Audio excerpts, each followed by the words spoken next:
1290면 요나서 4장 6절로 11절 말씀입니다.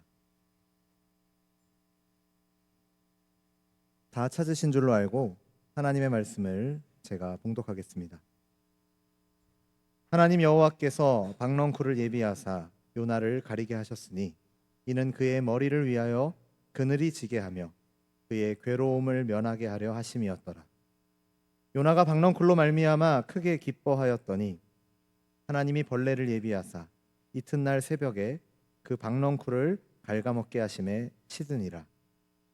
해가 뜰 때에 하나님이 뜨거운 동풍을 예비하셨고 해는 요나의 머리에 쪼임에 요나가 혼미하여 스스로 죽기를 구하여 이르되 사는 것보다 죽는 것이 내게 나으니이다 하니라. 하나님이 요나에게 이르시되 내가 이 박넝쿨로 말미암아 성내는 것이 어찌 옳으냐 하시니 그가 대답하되 내가 성내어 죽기까지 할지라도 옳으니이다 하니라. 여호와께서 이르시되 내가 수고도 아니하였고 재배도 아니하였고 하룻밤에 났다가 하룻밤에 말라버린 이 박넝쿨을 아꼈거든 하물며 이 큰 성읍 니느웨에는 좌우를 분별하지 못하는 자가 12만여 명이요 가축도 많이 있나니 내가 어찌 아끼지 아니하겠느냐 하시니라. 아멘. 이 시간에는 지정범 전도사님께서 박넝쿨로 말미암아라는 제목으로 말씀 전해주시겠습니다. 많은 은혜 받으시기 바랍니다. 요나서의 저자는 누구일까요? 요나. 어떻게 아셨어요? 요나가 아니라는 일부 비평이 있지만 곳곳에 나타나는 생생한 상황 묘사는 요나가 아니고는 본인이 아니고는 설명 불가능한 내용들입니다. 그런데 성경을 보면 요나서 말고 선지자 요나가 등장하는 또 다른 장면이 있습니다. 열왕기하 14장 25절 이스라엘 하나님 여호와께서 그의 종 가드헤벨 아미떼의 아들 선지자 요나를 통하여 하신 말씀과 같이 여로보암이 이스라엘 영토를 회복하되 하맛 어귀에서부터 아라바 바다까지 하였습니다. 내용은 이렇습니다. 아수르의 위협 등으로 하나님의 백성 이스라엘이 곤경과 고난에 처하게 됩니다. 그때 선지자 요나를 통해서 하나님께서 이스라엘의 구원을 선포하셨고 요나의 예언대로 이스라엘은 여로보암의 군사작전을 통해서 북쪽의 국경 지역을 다 회복하고 나라의 안정을 얻습니다. 여기서 가지는 의문이 있습니다. 요나는 딱 하나 써진 그의 성경에 왜 이런 멋진 제대로 된 사건을 기록하지 않고 니느웨 사건을 기록했을까? 니느웨 사건이 기록된 요나서 자신의 좌충우돌 실패에 그리고 당시 상황으로는 이해할 수 없었던 그런 하나님의 모습으로 가득합니다. 이런 생각을 하게 됩니다. 좋아 보이는 성공적 사례 안에서 만나지는 하나님도 좋지만 혼란과 역경, 때로는 이해할 수 없는 좌절의 상황에서도 하나님은 여전히 소망의 주, 절대 섭리의 하나님이시다. 이것을 꼭 기록해서 전하고 싶었던 것 아닐까. 요나서의 마지막 장면은 하나님께 분통을 터뜨리는 요나의 모습입니다. 이게 뭡니까? 차라리 죽는 것이 낫겠습니다. 하나님께서 응답하십니다. 너의 성내는 것이 어찌 합당하냐. 그만해라. 하나님의 타이름으로 끝납니다. 오늘 본문은 그 타이름의 메시지를 주는 장면입니다. 하나님께서는 하나님을 이해하지 못하겠다고 투정하는 요나에게 특별한 한 가지 상황을 만들어서 연출하십니다. 아마도 매우 더운 날씨였던 것 같습니다. 박넝쿨로 그늘을 만들어 뜨거운 해를 피할 수 있게 해주셨습니다. 요나가 행복해하면서 크게 기뻐하죠. 그런데 다음 날 벌레가 그 넝쿨을 갉아먹고 뜨거운 바람까지 불면서 전부 시들어 버리고 맙니다. 요나가 속상한 마음에 불만을 터뜨리게 되고 하나님께서는 그런 요나에게 질문을 던지십니다. 박넝쿨로 말미암아 성내는 것이 어찌 옳으냐. 요나가 말합니다. 내가 성이 나서 죽기까지 할지라도 저는 옳습니다. 자기가 생각할 때 하나님의 모습과 하나님의 역사는 이래야 한다는 바램과 기준이 있었습니다.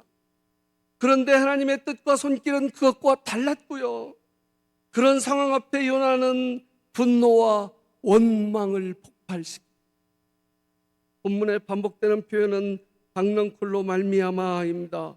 4장 6절 박넝쿨로 말미암아 크게 기뻐하였더니 4장 9절 박넝쿨로 말미암아 성내는 것이 어찌 옳으냐.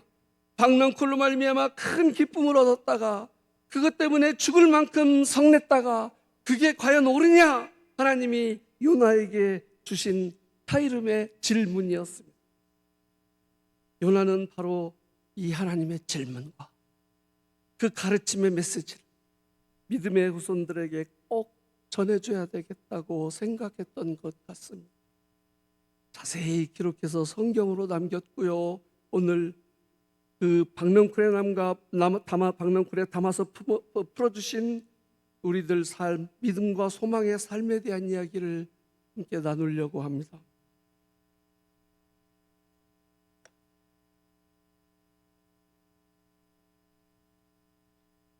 이 세상과 우리들 인생에 일반적으로 적용되는 이치 개념 중에 하나가 이 종 모양의 분포 곡선을 가진 정규 분포의 개념입니다. 노멀 디스트리뷰션, 정상적인 분포라는 것이. 우리 센스쟁이 신광수 목사님께서 일부 설교를 듣고 바로 그래프를 구해서 정상 분포, 정규 분포. 어떤 상태, 상황, 현상에는 가운데 높은 봉우리 그리고 양 끝으로 점점 얇아지는 종 모양의 분포 곡선이 형성되는데 그것이 당연하고 정상적이라는 것입니다. 어떤 제품이 무게 500g의 제품이라고 하면 500g을 기준으로 조금 무거운 거, 조금 가벼운 거, 플러스 마이너스 공차를 가지고 종 모양의 분포를 가지게 해야 된다. 정상 제품도 그렇고 그 중앙의 기준이 되는 값이 500g이다. 이런 분포를 가지지 않고 언제 어디서나 그 값이 딱 하나로 정해지는 경우는 수학 공식의 이론적인 계산에만 존재합니다. 모든 현실 세계는 어떤 분포를 가지고 작동되는데 그 중에서 이런 종 모양의 분포를 가지는 경우가 정규 분포, 정상적이다는 것이죠. 그 종 모양의 정상 분포 한쪽 모퉁이에 나타나는 어떤 특정한 현상, 어떤 데이터 결과에 집중해서 그것이 전부인 것처럼 그것만 가지고 그것만 모아서 해석하고 판단하면 정상적으로 의미 있는 결론과 답이 찾아질 수가 없습니다. 과학, 기술, 경제, 사회 모든 현상에 있어서도 그렇고요. 인생의 이치에 있어서도 마찬가지입니다. 나 자기 자신의 모습을 향해서 아니면 서로 간의 관계에 있어서 나는 항상 이래, 당신은 항상 그랬어, 그렇게 얘기할 때요, 그랬던 것은 맞을 수 있습니다. 그런데 항상은 아닌 경우가 대부분이에요. 정상적인 분포의 한쪽 모퉁이 끝에서 나타나는 모습, 현상, 그것들에만 시선을 집중해서 판단하고 단정하고 그것에 맞춰서 가진 에너지를 다 쏟아놓고는 정말 중요한 것들을 향한 관심과 대상을 더 이상 여력이 없습니다. 가장 소중한 가운데 중심의 것들이 흔들려 버리고 말아요. 너무나 슬픈 일인데 너무나 자주 일어나는 일. 하나님의 뜻과 섭리의 영역에도요, 바로 이 정규 분포의 이치를 바탕으로 해서 두 가지 요점의 이해와 적용을 생각해 볼 수 있을 것 같습니다. 하나님의 뜻과 섭리의 핵심, 초점, 기준이 있습니다. 그리고 그것을 중심으로 양팔을 벌려서 펼치시는 종 모양 분포의 영역이 있어요. 날씨를 예로 들면요, 누가 봐도 생명력이 알맞게 작동되는 봄, 가을의 기후를 중심으로 해서 여름, 가을 날씨가 분포를 가지고 존재합니다. 그 분포 곡선의 관점으로 성경에 나타나는 하나님의 뜻과 섭리의 한 단면을 잘 살펴보면 그 분포 곡선의 한쪽 끝에 기적처럼 베풀어 주시는 하나님의 특별한 은혜, 깜짝 선물의 영역이 있습니다. 이런 하나님 은혜의 특별한 선물들을 통해서 하나님과 함께하는 믿음과 소망의 삶은 더 풍성해지고 확고해지는 것 맞습니다. 그런데 그 선물의 영역을 일반화시켜서 그것에만 초점을 맞춰서 그것이 전부인 것처럼 하나님의 뜻과 섭리의 폭을 제한했을 때 하나님의 뜻과 그 중심 본질의 왜곡이 찾아오고 바울은 그의 생애를 통해서 병고침의 은혜를 포함해서요 기적처럼 이끌어주시는 하나님 인도하심의 손길을 수도 없이 체험했습니다. 그런데 자신에게 찾아온 육체의 가시같은 고통의 문제를 놓고는요 그 하나님의 손길이 너무나 다른 모습으로 적용되었다고 고백하고 있습니다. 고린도후서 12장에 보면 그 고통이 너무 힘들어서 사탄의 사자라고 표현하기까지 합니다. 거듭거듭 간구하면서 이 고통에서 거두어 달라며 치유의 은혜를 간구하는데 하나님의 응답은 내 은혜가 내게 족하다. 고린도후서 12장 9절 나에게 이르시기를 내 은혜가 내게 족하도다. 이는 내 능력이 약한 데서 온전하여짐이라 하신지라. 그러므로 도리어 크게 기뻐함으로 나의 여러 약한 것들에 대하여 자랑하리니 이는 그리스도의 능력으로 내게 머물려 하려 함이라. 간구는요 어떤 특별한 우리들의 바램 그것으로 결과를 기대하는 기도입니다. 의탁은요 보여지는 결과 바라는 결과를 뛰어넘어서 하나님 섭리의 손길을 기대하고 신뢰하는 믿음의 고백입니다. 이 간구와 의탁 우리들 신앙을 지탱하는 너무나 중요한 양쪽 날개 기둥입니다. 그리 아니하실지라도 다니엘 세 친구가 드리는 다니엘 3장 18절의 고백 너무나 귀하지. 믿음의 의탁의 고백입니다. 그런데 그 의탁의 고백에 앞서서 드려지는 간구의 외침이 있는데 이것이 먼저입니다. 다니엘 3장 17절 왕이여 우리가 섬기는 하나님이 계시다면 우리를 맹렬히 타는 불뭇불 가운데서 능히 건져내시겠고 왕의 손에 손에도 건져내시리이다. 불뭇불에서도 능히 건져내시는 하나님의 권능을 향한 믿음의 선포가 기도와 간구의 외침으로 드려지는 것 그것이 먼저입니다. 그리고 믿음의 의탁이에요. 18절 그리 아니하실지 믿음의 의탁. 그 18절의 고백이 너무 소중해서 그 고백으로 직통하는 신앙은 애늙은이 신앙입니다. 간구의 결과에 집착해서 17절에 멈춰버리면 그것은 철부지 신앙입니다. 둘 다 온전한 신앙이 되죠. 바울의 간구에 하나님은 그리 아니하셨고요. 다니엘 세 친구의 믿음에 하나님은 그리 하셨습니다. 결과는 다른데 그 과정에 드려진 기도의 초점은 같아요. 모든 것이 합력하여 선을 이루리라. 하나님 응답의 초점은 같아요. 1차적 간구 그리고 2차적 의탁의 균형과 조화. 기도는 기본적으로 하나님과 소통의 창구입니다. 기도적 제목을 놓고 간절히 드리는 간구로 시작되지만 기도하다 보면 깨달아지는 하나님의 뜻이 있고요. 기도하다 보면 만나지는 하나님의 모습이 있습니다.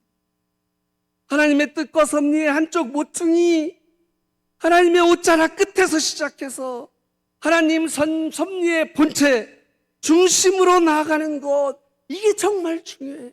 오늘 이 말씀 계속 드리려고 합니다.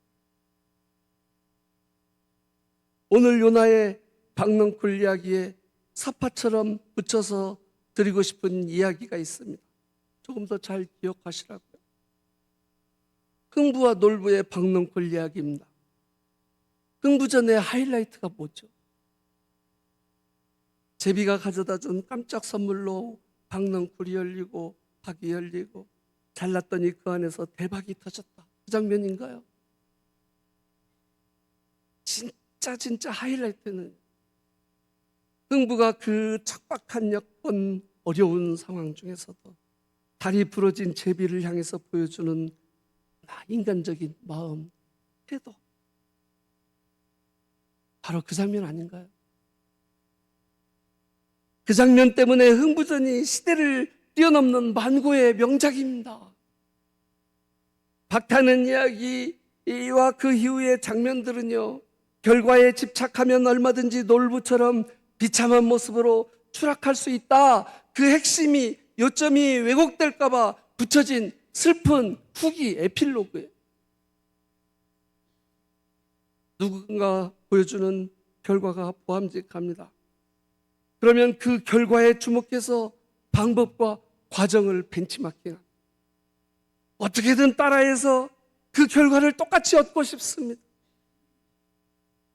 놀부는 좀 심했지만 일부러 제비다리 부러뜨리고 결과를 기대했으니까 조금 심했죠. 그 정도는 아니지만 어디 다리 부러진 제비 어디 없나? 온 동네 찾아다닙니다. 신앙의 삶에도요. 잘 생각해보면 그런 모습 너무나 쉽게 만날 수 있지 않은가요? 눈에 보이는 결과물에 모든 초점을 맞춰서 신앙의 삶을 살아갈 때 너무나 쉽게 빠지기 쉬운 함정이 있습니다. 짜맞추기 아니면 주눅들기. 하나님 은혜로 누가 어디서 어떤 좋은 결과를 얻었다. 그러면 이제 그게 정답입니다. 그 결과를 나도 얻기 위해서, 그것을 보여주기 위해서 수단과 방법을 가리지 않습니다. 어떻게든 짜맞추기. 이른바 성공주의, 실적주의, 함정이. 그리고 또 하나, 주눅들기. 생각했던 결과를 못 얻으면 좌절하고 절망합니다. 그게 목표의 전부였으니까. 둘 다 신앙의 길에 놓여진 너무나 위험한 함정입니다. 그래서 오늘 계속 강조해서 드리고 싶은 이야기의 첫 번째 핵심은 이겁니다. 눈에 보여지는 당장의 몇 가지 결과만 가지고 우리들 믿음과 소망의 삶, 그 정체성과 본질을 무너뜨리지 말자는 것입니다. 하나님 주시는 모든 은혜의 선물은 1차적 간구, 2차적 의탁, 그 그릇에 담아요. 그렇게 주어지는 어떤 결과도, 어떤 상황도 하나님의 뜻과 섭리의 중심을 향하는 디딤돌로 삼아야 한다. 하나님 자녀로서의 정체성과 본질을 강화시키는 성숙의 디딤돌로 삼아야 된다. 오늘 요점의 첫 번째. 그리고 두 번째는 하나님의 뜻과 섭리의 다른 쪽 모퉁이, 다른 쪽 끝에서 찾아지는 또 다른 측면의 양상에 대한 이야기. 하나님이 왜 이런 모습까지 허용하였을까? 굳이 필요할 것 같아 보이지도 않고요. 심지어는 악의 영역으로까지 보여지는 것들이 한쪽 끝 모퉁이를 차지하고 있습니다. 그냥은 아니고요. 그것을 극복할 수 있는 의지, 능력과 함께. 하나님은 공식처럼 딱 정해놓고 그 계산식에 따라서 그대로만 작동되는 컴퓨터 프로그램 하나 깔듯이 그렇게 정해진 답 하나로만 작동되는 컴퓨터 기계의 모습으로 인생과 세상을 짓지 않으셨습니다. 그런 면에서 그분의 지으신 세상, 인생의 다스림, 분포, 곡선 그 한쪽 모서리 끝에 물음표, 불만, 어둠의 영역이 허용되었다는 것입니다. 그냥은 아니고요. 그것을 제어하고 극복할 수 있는 능력, 의지와 함께요. 그런데 그 모퉁이 끝에서 인간의 선택과 판단으로 하나님의 뜻, 그 본질이 왜곡되면서 인생과 세상이 삐걱거리기 시작합니다. 박넝쿨이 뜨거운 햇빛을 가려줘서 너무 좋았습니다. 그것도 하나님의 섭리의 뜻 안에서 주어진 하나님의 손길이었습니다. 그런데 그 박넝쿨이 시들어 사라져버렸습니다. 그것도 하나님 섭리의 손길, 그 영역의 폭 안에서 이루어지는 일 맞습니다. 그런데 그것이 하나님 뜻의 핵심이 아니고요, 초점이 아니고요, 하나님 섭리의 전부가 아닙니다. 그 어느 한쪽 모서리 꼭 초점 붙들고 그것이 전부인 것처럼 거기서 끝없는 물음표를 던지고, 그래서 찾아오는 해결되지 않는 분노, 상처, 그 진흙탕에 마음이 갇혀버리고 마는데, 그런 상황의 한 단면, 그런 역사의 한 단면마다 잘 생각해 보면은요, 하나님이 그 상황 그곳에서 인생과 세상을 방치하고 버리신 것이 아닙니다. 잘 생각해. 인간이 그 상황에 갇혀 하나님을 버리고 하나님을 배반한 인생의 왜곡과 비극이 그렇게 시작합니다. 그리고 그 시작은 에덴 동산 선악과 사건이었습니다. 에덴 동산 그 어이없는 타락의 분기점을 시작으로 인생의 역사는 끊임없이 던져지는 물음표, 불만, 갈등, 그렇게 가득 채워져 왔어요. 가룟 유다는 3년간 우리 주님과 동행하면서 그 많은 놀라운 일들을 체험했고요, 그 많은 가르침의 얘기들을 직강으로 들었어요. 그런데 당신이 메시아라면 왜 이런 모습들이 보여집니까? 왜 이런 분들이 해결되지 않습니까? 눈앞에 펼쳐지는 몇 가지 물음표 상황들에 시선이 집중되고 불안과 의심의 진흙탕에 점점 빠져들었고요, 그렇게 결국 슬픈 최후를 맞이합니다. 인간의 시각으로 하나님의 뜻과 섭리를 판단하겠다고 작정하면 그런 모습 얼마든지 가능하다는 얘기입니다. 그러면서 점점 인생과 세상을 향하신 하나님의 뜻과 섭리의 핵심, 본질의 초점을 잃어버리고 마는 것 같아요. 진흙탕 수렁에 빠져 힘을 쓸수록 발이 더 빠져드는 것처럼 그렇게 점점 혼란과 갈등의 깊이가 깊어지고 맙니다. 벌써 한 25년쯤 세월이 흐른 것 같습니다. 청년들을 지도하고 성경 공부를 인도하면서 일하는 틈틈이 신학 공부를 하게 됐고 어떻게 졸업까지 하게 됐습니다. 제 이야기를 드립니다. 삶의 무게중심이 점점 목회적 삶으로 옮겨지는 계기가 되었습니다. 그런데 돌아보면 여러 상황들을 통해서 저 나름대로 한 가지 고민과 관심이 끊임없이 저를 향하신 부르심으로, 그리고 소명의 부담으로 계속 이어져 온 것,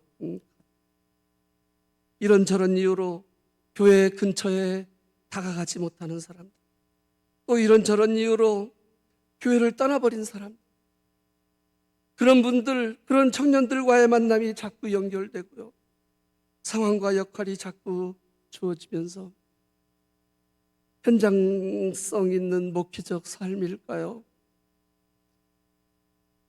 군인으로 치면 전쟁터 일선 부대, 선임장병, 분대장, 소대장 같은 역할의 삶도 누군가 감당했으면 좋겠다는 생각을 계속하게 되었고, 그 누군가의 삶이 점점 저 자신의 삶으로 채워져 온 것 같습니다. 그렇게 어느새 20년, 30년 지나왔네요. 꽃으로 치면 들판에 들꽃 같은 꽃. 그런데 요즘 마음이 쉽지가 않습니다. 그 들판에서 만나지는 사람들, 너무나 많은 분들이, 다음 세대의 많은 청년들까지 포함해서 너무나 많은 사람, 분노와 갈등, 불안과 원망의 상처들로 마음들이 너무 뾰족뾰족 날카롭게 각이져 있습니다. 세상을 향해서도 그렇고요, 인생을 향해서도 그렇고. 성경을 통해서 살펴보아도, 수천 년 세상 역사를 통해서 보아도 그런 세상, 그런 인생의 모습들 끊임없이 반복되고 또 반복되어 온 것 같기는 한데요.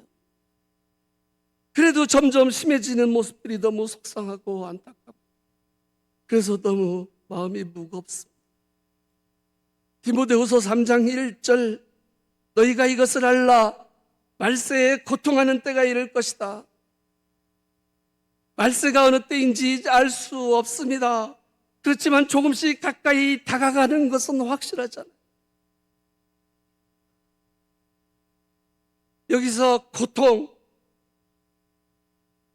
고통하는 때가 이를 것이다. 이 고통 단어가 헬라어 칼레포스입니다.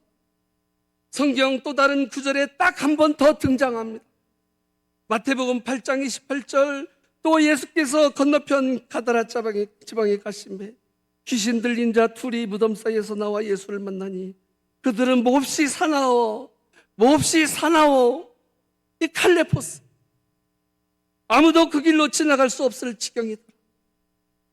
사나워, 칼레포스. 사나운, 거친, 위험한, 고통스러운 의미를 담고, 영적 피폐함의 압박 속에서 사납고 거칠고 위험한데 그 안에 고통이 차 있어. 마지막 때가 가까워질수록 점점 세상이 그런 모습으로 채워질 것이다. 바울이 경고하신 세상의 모습으로 그렇게 점점 더 세상도 인생도 그런 모습으로 점점 더 피폐해질 수밖에 없다면, 그것이 어쩔 수 없는 현실이라면, 우리들 하나님 자녀로서의 삶은 어떤 모습, 어떤 삶이어야 할까요?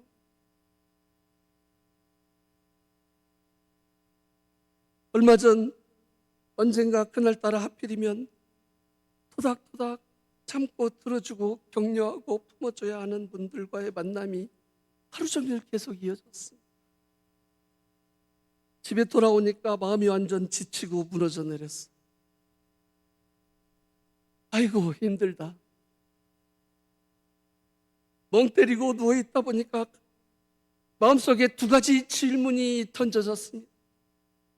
그렇게 만나는 한 분 한 분들 향해서 이런 마음들, 이런 노력들이 의미는 있는 겁니까? 그리고 두 번째, 저는 꼭 이렇게 살아야 됩니다. 찬양곡 틀어놓고 한참을 그렇게 누워있는데 마음속 자막에 한 문장이 쭉 흘러 지나갑니다. 그래, 그렇게 살아야 된다. 어쩔래. 그리고 마음에 알 수 없이 찾아오는 평안, 우리 주님이 약속하신 세상이 주는 것 같지 않은 평안. 좋은 찬양을 너무나 열심히 들었을까요?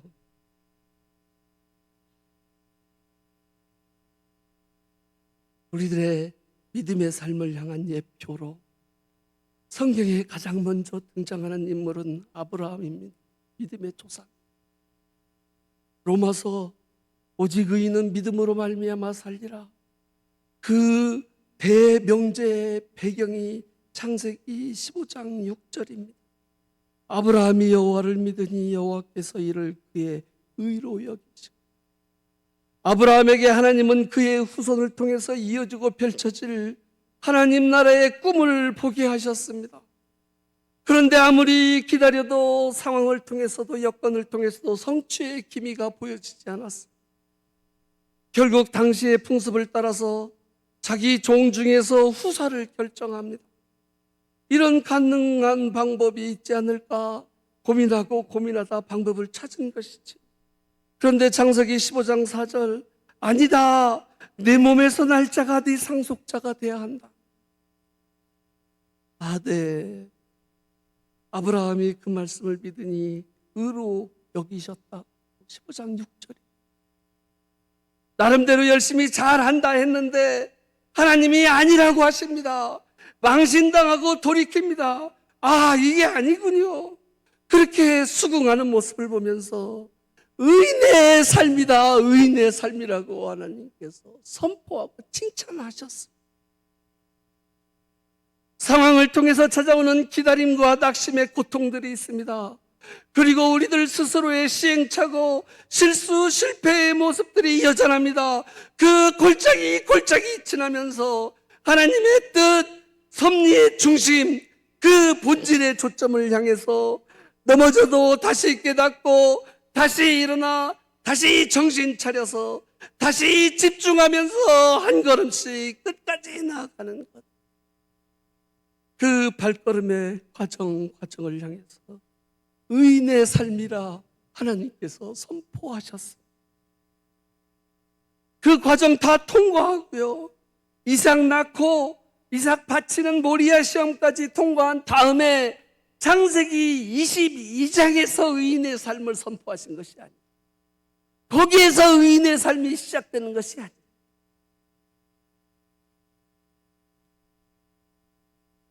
창세기 15장 그 생생한 갈등의 현장에서 하나님은 그의 의를 선포하십니다. 의인의 삶이다.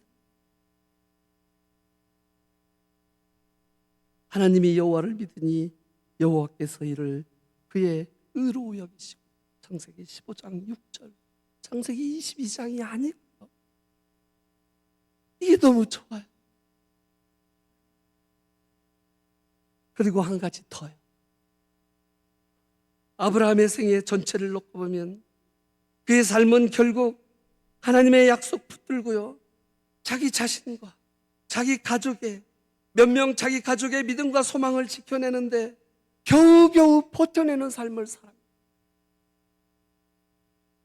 소돔과 고모라, 눈앞에 그 거대한 성이 하나님 뜻 앞에 온전히 서지 못하는 모습을 보면서도요, 그러다 결국 송두리째 무너져 내리는 모습을 보고도요, 하나님 어떻게 좀 해줄 수 없냐고 전전긍긍 기도하는 모습 말고는 그 현실의 변화를 가져오는 그 어떤 의미 있는 영향력도 행사하지 못합니다. 그런데 그런 그의 삶을 통해서 하나님 나라 섭리의 역사가 꿈처럼 시작되고 이어져 왔어요. 그렇지 않은가요?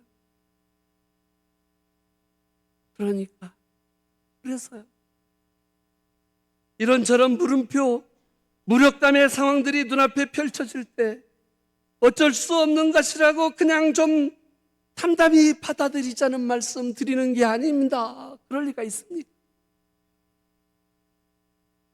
그 반대의 말씀 드리는 거. 약해지지 말고 강해지자는 얘기, 그 말씀 드리는 거. 첫째, 그런 때일수록 하나님 자녀로서 그 정체성의 초점, 본질을 잃어버리지 말아야 한다. 둘째, 그 본질을 지켜내는 때로 작고 때로 소소해 보이는 씨앗처럼 작은 생명력의 힘이 과소평가되지 말아야 한다. 혼탁함 가득한 정보의 홍수, 모든 분야에서 밀려오는 경쟁, 대리, 변화의 폭풍 속에서 바로 그 생명력의 본질, 정체성의 중심을 끝까지 더 고민하고 지켜내자. 하나님 자녀다운 모습, 하나님 자녀다운 삶으로 따뜻한 마음으로 강해지자. 오늘 계속 강조해서 드리는 말씀입니다. 행복은요, 원하는 것이 이루어질 때 얻어지는 것이겠지요. 불행은 그 반대, 원하는 것이 이루어지지 않은 것일 것입니다. 그런데요, 진짜 불행은요, 정말 원하는 것이 무엇인지 알지 못하는, 그리고 그보다 더 불행한 것은요, 잘못된 것을 원하면서 살아가는 것입니다. 그렇지 않은 거예요. 우리들 신앙의 삶도 마찬가지. 신앙의 삶 한 모퉁이에는요, 하나님이 주시는 특별하신 은혜와 축복의 선물이 있습니다. 너무나 소중해요.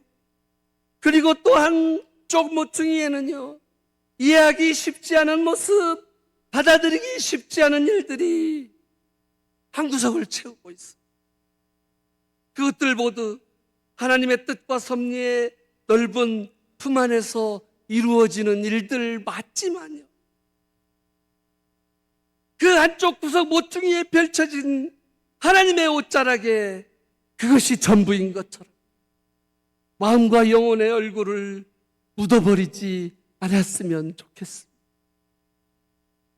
그 옷자락 들고 하나님의 뜻, 하나님 섭리의 본체, 정말 소중한 것들의 기준점, 핵심, 초점으로 나아가 더 깊은 하나님과의 반, 뿌리 깊은 성숙의 신앙으로, 믿음과 소망의 삶으로 더욱 세워져 갈 수 있기를 기대하고 또합니다.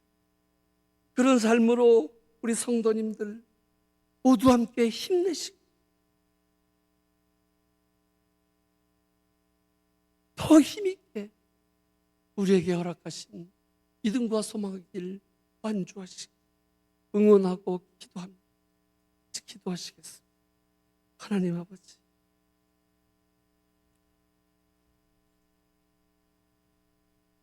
우리들 앞에 허락하신 한평생, 연습 게임도 여행 연습 없이 한 번 살아가는 우리들의 인생, 정말 소중한 것 잘 붙들고 하나님의 뜻, 하나님 섭리의 핵심, 중심 잘 붙들고 거기에 우리들의 허락하신 에너지 잘 아껴서 쏟아부어 하나님께 기쁨이 되며 우리의 삶이 참 의미와 보람된 삶으로 채워질 수 있도록 하나님 붙들어 주시고 힘 주시고 인도해 주시옵소서. 그 하나님의 주시는 힘 안에서 우리에게 허락하신 많은 기도 제목들이 있고 또 감사의 여건들이 있지만 그것들을 모두 디딤돌 삼아 하나님만의 더욱더 성숙한 믿음으로 가야 될 길 더 제대로 나아가는 믿음의 자녀의 삶으로 저희들 지켜주시고 인도해 주시옵소서. 예수님 이름으로 기도합니다.